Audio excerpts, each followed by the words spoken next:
पुण्यातील जमीन गैरव्यवहारावरून आरोपांच्या फैरी आता झडू लागल्यात। सरकार भ्रष्टाचार मुक्तीमध्ये अपयशी ठरल्याचा हल्लाबोल केला जातोय। तसंच सामाजिक कार्यकर्ते समीर निकम यांनी सरकारवर घणाघाती टीका सुद्धा केली आहे। झी 24 तासच्या बातमीदारीचं त्यांनी कौतुक केलेलं आहे। काय म्हटलेलं आहे त्यांनी पाहूयात।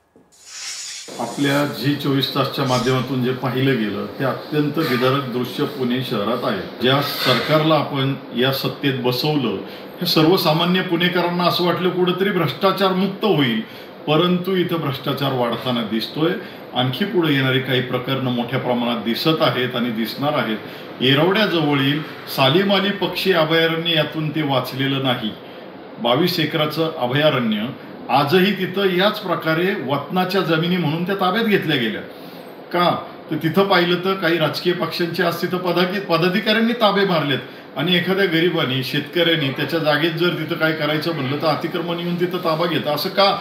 हा दुजाभाव का होतो हे पाहिलं पाहिजे। आणि मला असं वाटतं या निमित्ताने ज्यांनी भ्रष्टाचार मुक्त देश महाराष्ट्र अशा वल्गना केल्या यांनी आत्मचिंतन केलं पाहिजे।